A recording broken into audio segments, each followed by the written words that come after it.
Hey guys, what is going on? This is the Roaming Homer podcast. We are your host. I'm Caleb. That's Francisco. And we're excited for another episode of the podcast. On this podcast, we have a special guest, a good friend of ours, Mike Moore, is going to be joining us. And we're just going to sit around. We're going to interview him about his college life, his career in football, talking about a historical Black college and just the background around that. And we're going to talk a little bit about what all of that meant to him. And then, as always, we're going to end our show today with the Be a Homer section. So without further ado, let's roll that intro.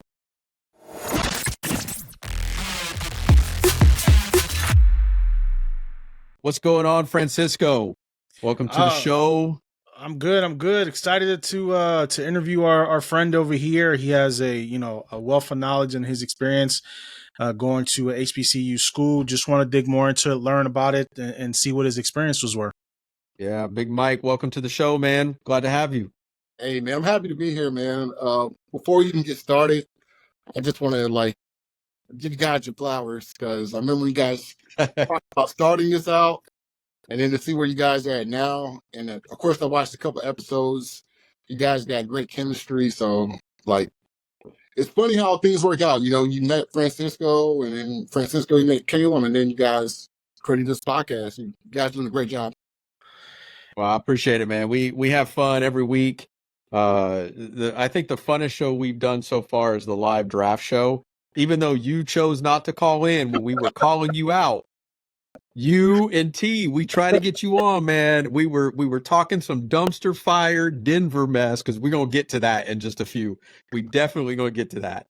But that was a fun show. We love that, and we love having our friends on here and just having a good time talking. Listen, we've always said this: we are not experts. We are not ESPN. We are not Fox Sports.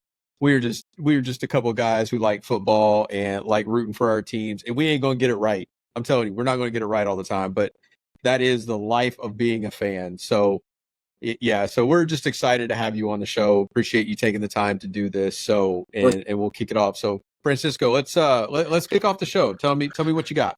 So, Mike, I mean, being part of HBCU is not something that a lot of people get to do. It's been around. The schools has been around for a very long time. Some of the older schools in the country are HBCUs as well. Tell me about that experience. What was that like for you coming out of high school where you had to pick a college where you wanted to go? Picking between an HBCU school and one of the big power conferences. What went into that train of thought for you? Yeah. So, man, I did watch your episode with Jamil, and Jamil went to Wake Forest. I went to Winston-Salem State University, which is probably 10 miles from Wake Forest. It's right down the street. But when I tell you those sides of the track are night and day, it's really like that, as well as probably my experience compared to Jamil. So explaining how I got to Winston, I'll have to talk about my high school career. So I'm originally from Colorado. My family moved here when I was 7 years old.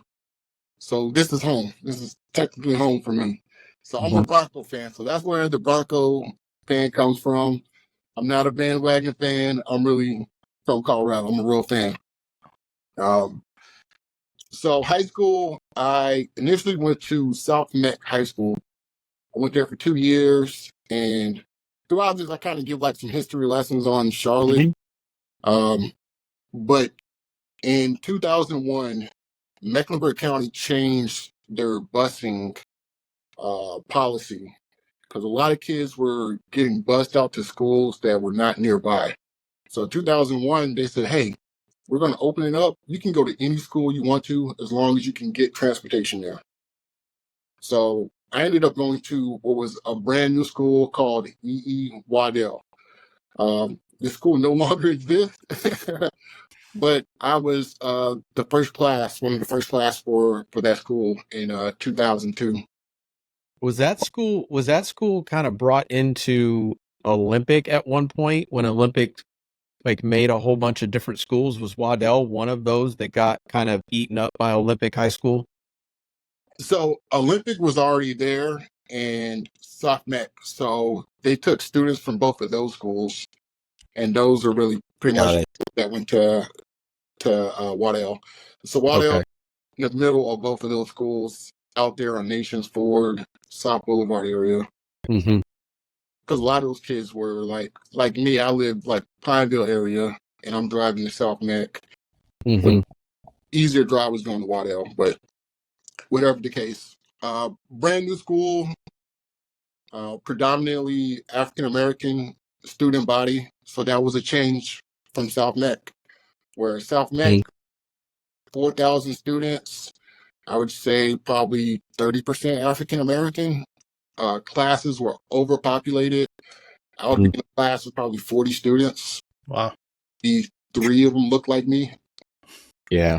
So this was an entire change for me. Mm-hmm. One of our coaches, our head coach, he was a legend down in South Carolina, won a couple state championships, started our program there. First year, we probably had 40 guys on the whole team. We were terrible. we were trash. We won probably 3 games. Pretty much, if you were good, you didn't come out of the game. You played both ways. Like, only time I came out of the game was probably kickoff return, which is common in high school. If you're good in high school, you're going to be on the field all game. Right. And Mike, what position did you play in high school? Yeah, so I played defensive end, and then I was forced to play offensive line.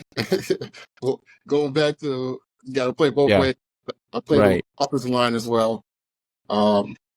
High school, I was probably 6'3", 220, which is big, back then, Yeah, that's big for a high school kid, yeah. Yeah. So speeding up senior year, total difference. We're dominating people in Charlotte. And getting back to history lesson in Charlotte, this is like probably the best time of high school football in Charlotte. We're talking about Independence, Chris Leak era. So don't know anything about Chris Leak. Chris Leak was the quarterback for University of Florida when they won the championship. Before Tebow. Before there was Tebow. Yeah, it was Chris Leak. Now that was Independence. Was Butler still a powerhouse back then? Or was Butler around yet? Butler and Waddell were started at the exact same time. So we were both but they were a powerhouse. And the reason why is because they had kids from Independence going to Butler. But they were legit. Butler was legit. But yeah, so just giving some context. Chris Leak started as a true freshman. Francisco, he never lost a game, ever. And I'm talking about they would blow people out like 60-7. Like they would disrespect people. 4th and 1, they were getting shotgun and they would just throw fade. And he played for Independence, right? Yeah, he played for Chris Leak was at Independence. We never played. Luckily, we never played them, but I knew a lot of guys on that team. But my team, senior year, we had a great season. Won a game from the state championship. Unfortunately, we lost. How we got lost, I think we probably could have won that year, but regardless, I did not get that many offers, probably as I should have. The reason why, recruiting was entirely different back then. With me, 2 years of varsity experience, recruiting's not the same. So the scholarships that I did have an offer for initially were Stillman College, which is an HBCU down in Alabama. A lot of people don't know about it, but they're really good football programs, and they produce a lot of NFL guys, especially D linemen. Stillman College and FAMU, which is a D1 AA HBCU down in Tallahassee, Florida. So those are all Florida Atlantic, right? Not FAMU? Florida A&M. Florida A&M. Okay. Yeah, Florida A&M. So their colors are the same as Miami, and oddly enough, they play Miami each year and they get blown out. But they're on the schedule each year because they're like it's that money game in college. Everybody's got to play a money game. Yeah, let's go ahead and sacrifice these for a couple of dollars. Yeah. So, of course, I wanted to play big time ball, so I chose FAMU. But this is where, the plot kind of changes. I was late taking my SAT, and I already faxed in my scholarship, signed it. The fact that I faxed it in shows you how old I am. I had to fax it back. I think it was signed and delivered, right? Sent it in. They called me like, "Hey, Mike, where's your SAT at?" And so I'm a procrastinator by nature, and I was just late taking my SAT, so they ended up pulling my scholarship. So Yo, It's tough, man. yeah. Learned a good lesson there, but nowadays kids aren't even required to take an SAT to get into as far as right. athletes, which is totally different. That's why a lot of guys end up playing D2, D1 AA balls, because at least when I was in school, because one, you didn't have the grades, or maybe you did something, got in a little bit of trouble. That's how you normally ended up there. But once schools found out that I was still out there, I heard from Winston State. One of my teammates in high school had already signed there, so I was like, sure, I'm gonna go there. Did no research on the school, no visit at all. All I knew is they have a nice They gonna stadium. give me money. They gonna give me money. That That's too, that too. But one of my requirements is I have to play at a nice stadium. And okay. Winston has probably one of the best stadiums in HBCU. It's like a horseshoe, can seat probably around homecoming 20,000. I was like, Wow. yeah, I need to be out there. Mhm. So that was part of my decision, which was not the best way to make a decision on where you want to get your education. So if anybody's watching this, don't do that. Definitely visit, do some research. Got there, and I was like, my mind was blown as far as the facilities, coaching. It was not what I expected. And when I think about as far as D1, big D1, and like D1 AA, which I know they don't refer to that now, but I'm old, so I'm saying D1 AA. The things that make it the difference, of course, are money, but Mhm. facilities and coaching. Facilities at Winston, we didn't have a weight room. Wow. Wow. Yeah. So we didn't have a weight room. We used the weight room that was for pretty much all of the students. So we would wake up early in the morning, 6, 7, and that's when we had to lift weights.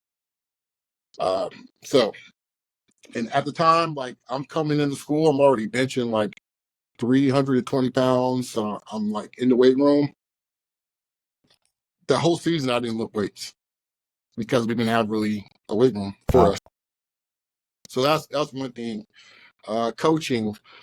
Uh, this has to do with money as well. A lot of times, for HBCU is going to get guys that don't have a lot of coaching experience. Huh. Guys that are probably coaching positions for the first time.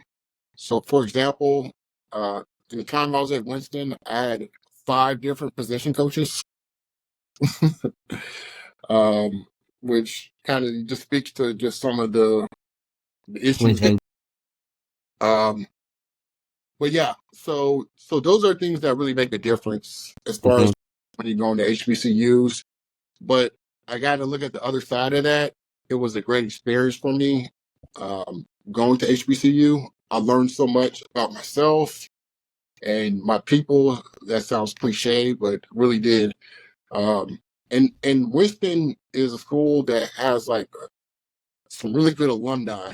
Uh, Talking about sports, Earl the Pearl Monroe went to Winston State as far as basketball players.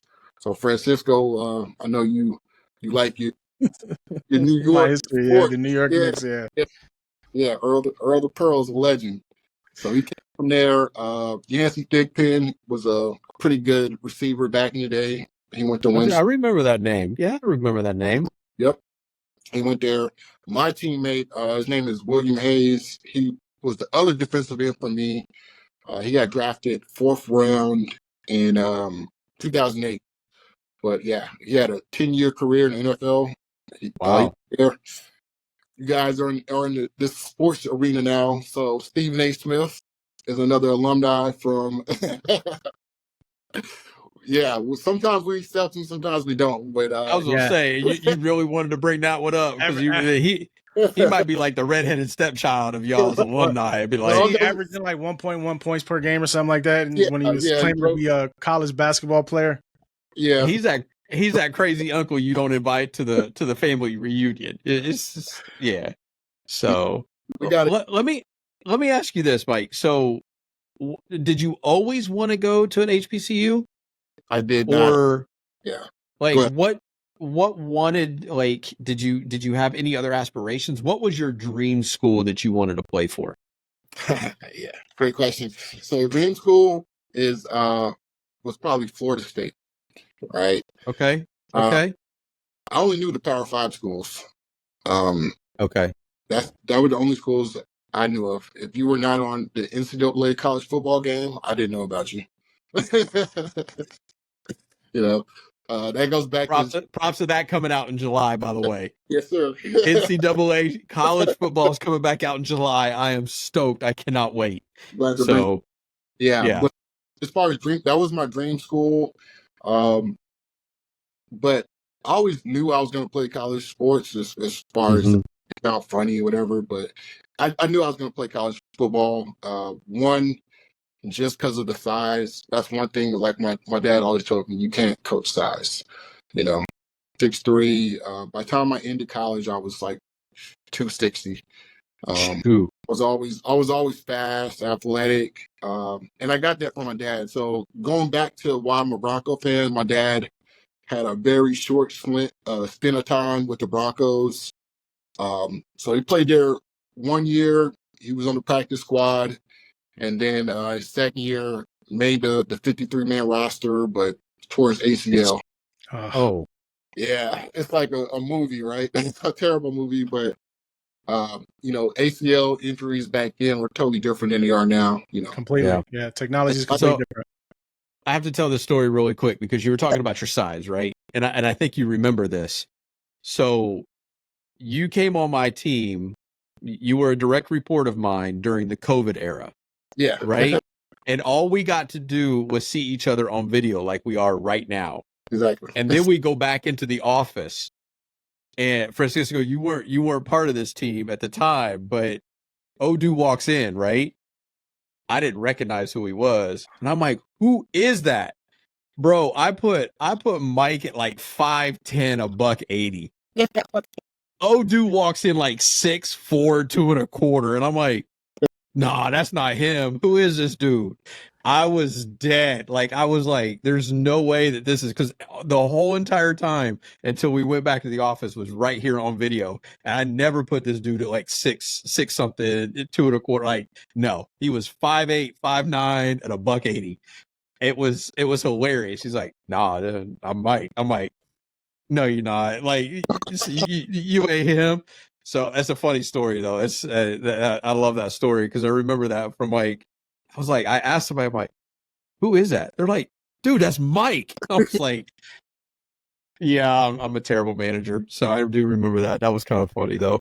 Hey, But Mike, let me ask you a question. You being a black college athlete at a predominantly historically black school, what was the black experience for you like there? What was it like being in a school?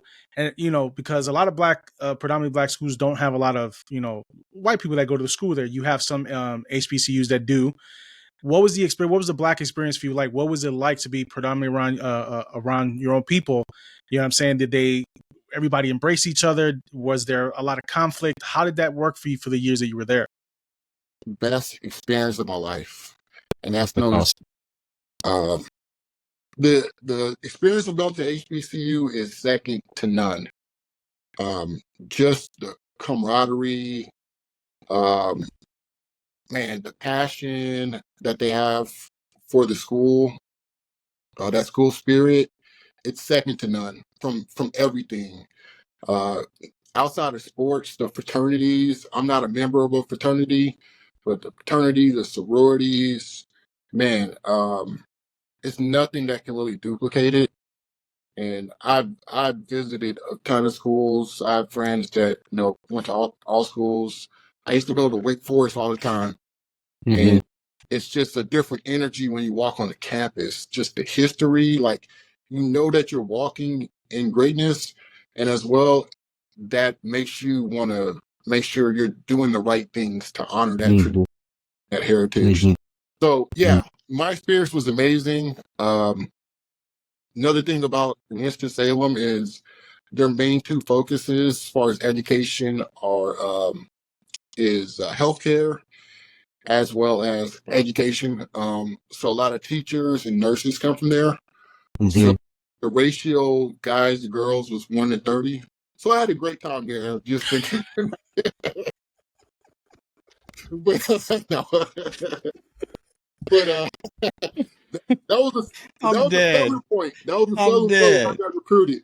So You gonna find a girl here at Winston-Salem State University. Find your girl. That's the slogan. yeah, That's hilarious. I you know, have to say, you had talked about like the spirit. So when we were touring schools with my oldest, he landed at ECU, enjoyed ECU, yeah. but we went to A&T. Oh yeah, So the Aggies, man. I mean, Aggie pride is, it's serious. bro. We didn't tour Winston Salem, but good lord, we toured the Aggies, and that Aggie pride was insane. Yeah, Now I can say this: the tour at ECU, they went over the top. I think that's what sold my son, is yeah, how they did their initial tour. A&T's tour wasn't like that. It wasn't over the top like that, but you could sense that spirit, that pride. Uh, the people that were there, it was different than what I sensed at ECU when I was there visiting with my son and stuff like that. I think you're spot on with that. I mean, you went to it. I didn't, but yeah, for real, you could sense it as an outsider. The Just the pride of being in an historically black college. There's so much pride that comes from your alum, mhm, right? That have made a difference in the world, whatever education they've had, whatever jobs that they had. There's so much pride, and you could see that it was all over the walls at A&T. This is who came from A&T. This is where they were, justices and stuff like this. And yeah, it's crazy. So for sure. my brother is unfortunately an Aggie, so I know a little bit about A&T. So yeah, no, that's a great school. I would challenge anybody, if you want to have a good time, go to a HBCU homecoming. You will have the most fun in your life. Yeah. You don't have to go to that school, but everyone's gonna treat you like family. They're gonna make sure you got a plate, something to drink. They're gonna welcome you in, and that's pretty much what it's like being at HBCU. With like the student body, even the professors, they're gonna make sure you don't fail. They're gonna try to do everything they can to uplift you and make sure you graduate and you succeed. Well, and And you I feel it. think I think with that, right? The pride that comes with, the black community, the African American community that wants to see their young men and women succeed, Mhm. right? Let's just be real. There's a lot of eyes that on that, even this generation, that they're set up to fail, Yeah, right? And that's, I think, where some of those teachers and professors and everybody, that's where that pride comes. Listen, hey, you gonna make a difference. It yeah, don't matter who you are. It don't matter your skin color. We gonna take care of you, and you gonna make a difference. But you're gonna make a difference as a young black or black woman or a black man. You're gonna go out there and you're gonna make a difference, and we gonna instill that pride in you, mm, that you're not going to fail here. We're exactly. going to do everything we can. If you fail, it's on you. It's not on us. And that's the way it should be. That's the way it should be across the board, right? It if you're going to fail at something, you're going to fail because you decided that you did not want to put the effort into get there. Doesn't matter who you are, where you come from, but you could sense that pride at those colleges. They're like, listen, we're going to take some pride. You go to, and I'm sorry for all the listeners that are Duke fans and UNC or your alum, but they white. Let's be real. Because when I was looking, I mean, me, my wife's black, I'm Hispanic, my kids are mixed. When I was talking about my oldest going to school, that's one of the things that we looked at. What is that ratio of white, black, and all of the different cultures within? Because he didn't want to go to a predominantly white school, Yeah. right? Though he could have fit in, right? He also could have fit in at an HBCU. Yeah. But he chose, which I think ECU's got a pretty good ratio of all the difference. But yeah, there's something special about it. And going to, I haven't been to a graduation, but I can only imagine a graduation in an HBCU. Yeah. The pride that parents and grandparents and the student body, it's to me it's probably just over the top with pride. So I can only imagine. And like touching on that point, for a lot of those kids, they're first generation college students. Majority of the kids I went to school with, they were first in their family to go to college. So especially if you get to that chance, we're able to walk across that stage. It's going to be a huge celebration. So yeah, it's the moment you step on campus, you feel that pride and. So. Yeah, That's awesome. Most HBCU schools are not about sports to begin with anyway. They're about educating, the next generation of, young black women and young black men in this country to make sure that they're able to succeed as soon as they get done with graduation and get into the workforce. Playing sports is just a bonus. Unless you're at a big HBCU school like Grambling or Southern, you know what I mean? Schools like that where it revolves around the actual football team, where the football team brings in the majority of money to the school.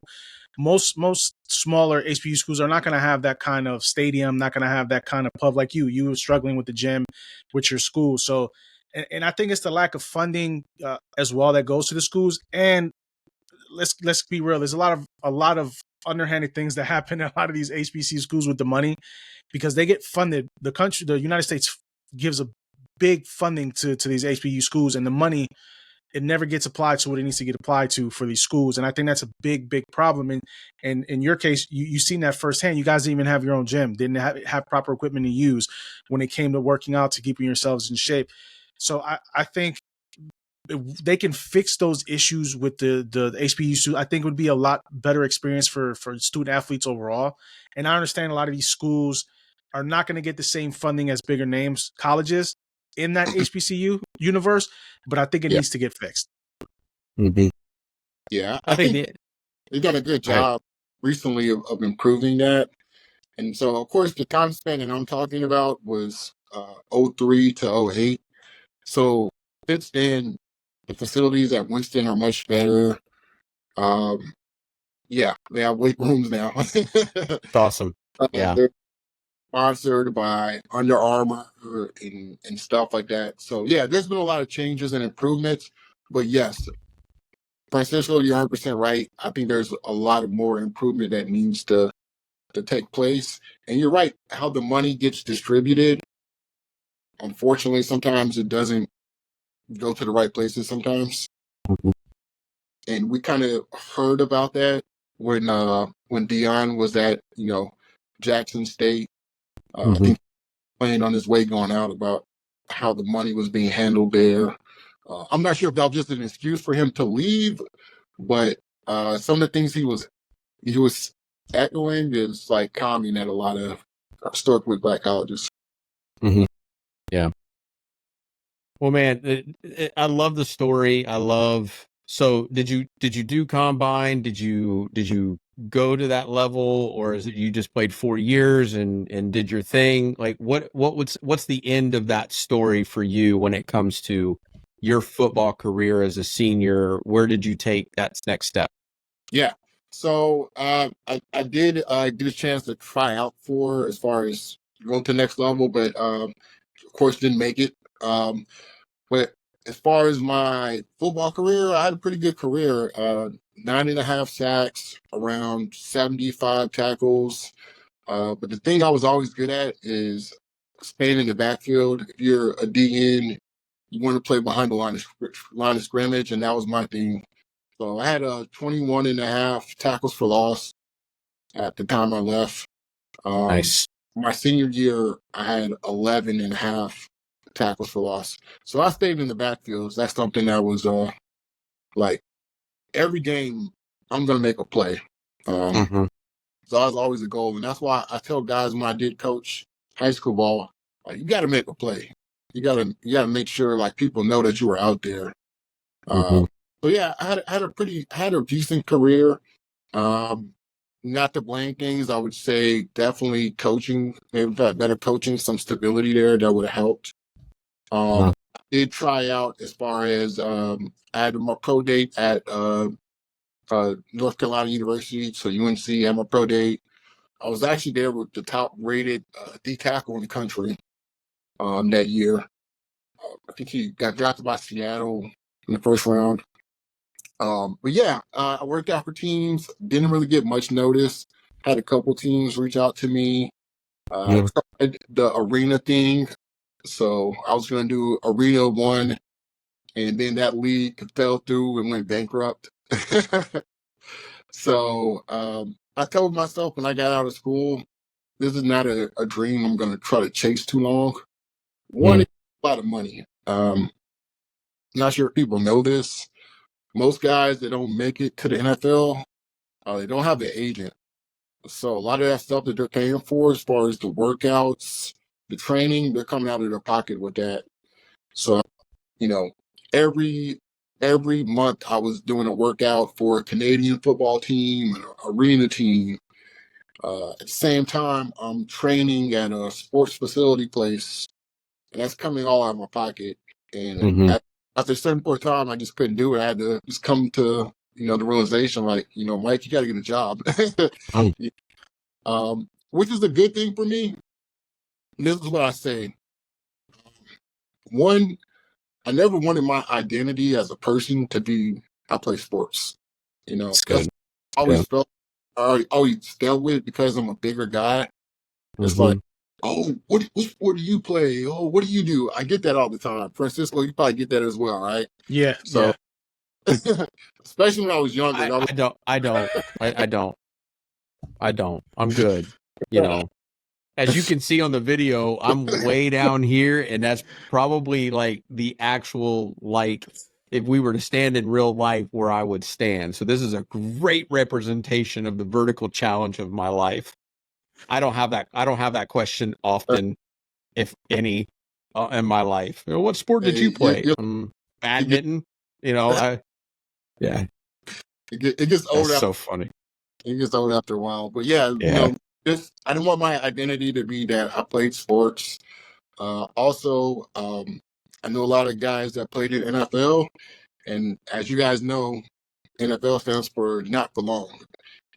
Those guys didn't play long, and then after they get out, they're trying to figure out what they're going to do. So me, I kind of got a head start on that, as far as the workforce and kind of having an idea of what I wanted to do professionally.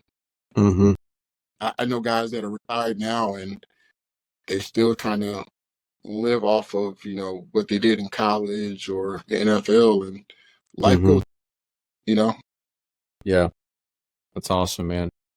Well, again, man, we definitely appreciate the story and all of that. I love the message of not wanting your identity to be wrapped up in the sport that you play. I'm a big advocate about that. I'm a big advocate about my identity is not wrapped up in the job that I do. My identity is wrapped up in who I am. First of all, who I am with God, but beyond that, it's not just because of my position somewhere. It's not what I do. So absolutely love it. Thank you for sharing that. And if you're listening out there and you're a young athlete, that is probably the deepest wisdom that we've had on this show. So eat that up. That's some serious wisdom that y'all need to be taking in and listen to and adhere to. Everybody has a dream. A baseball player wants to be bottom of the ninth, 2 outs, bases loaded, wants to hit the home run to win the game. Everybody wants to be Steph Curry hitting that fadeaway 3, or LeBron James or Michael Jordan or whomever it is. And, they want to be that superstar and all of that. And that's great. Always have a backup plan, get that education, make sure that that's first and foremost, because you never know when that sports career is over and how are you going to be able to support yourself beyond that. So, man, definitely appreciate that. So what we want to do, we're going to wrap up the show here, but we have a section that we do is basically a section called our roaming homer section.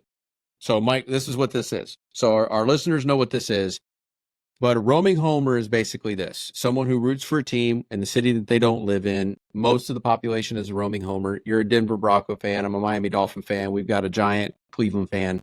We all live here in the Carolinas, and we don't root for any of the Carolina teams. Thank God. Because I don't know, next to the Denver Broncos being hot trash. Oh, I don't know, but come on, have y'all not seen the first round draft pick of the Carolina Panthers talk? oh yeah. The bro got like marshmallows in his mouth and woo, yeah, that's some good stuff right there. Yeah. So we're gonna take a few minutes, and we're gonna let you kick us off with our roaming homer section. And what that is good, bad, and different. How you feeling about your team? This is your moment to talk a little bit about your team. So the floor is yours. All right. I might take my glasses off for this. All right. I'm a true Bronco fan, but also I am a realist. All right. So going back to the word identity, Broncos had to find an identity. If you think about all of our great teams, our Super Bowl teams, we had an identity. When it was John Elway, Terrell Davis, it was the run game. We had their zone offense, play action. That's why people like Shannon Sharp were able to succeed in that offense, because it was predicated on the run game. We dominated people at the line of scrimmage. Thinking back about our last Super Bowl, when Peyton Manning was there, it was the defense. We were smacking people in the mouth. Right now, I don't know what our identity is at all, right? I think Sean Payton is a good coach, but I'm not sure if he's going to be the right guy. As far as some of his decision making so far, of course, I'm not happy about. But if we're going to rebuild this thing, which is going to be a rebuild, we all know that. We all know that. If you're a real fan, this is a rebuild. I think we got to start with the line of scrimmage. Being a guy to play D-line, I'm always going to say, let's focus on the line of scrimmage. I think we need to start drafting some D linemen and some O linemen moving forward with these top picks. Because if I look at the last time we won Super Bowl with Von Miller, Chubbs, the guy we handed off to you guys, Caleb, we had stud, and that's what we need to get to. And I just want us to have an identity. That's what we got to work on, and we got to stop giving guys away. Like, we need to protect Surtain at all costs. Please do not trade that man. Whatever we need to pay him, he's the only star on that team right now. We need to just pay him whatever it's going to cost for him to stay there. But you do know where his daddy played.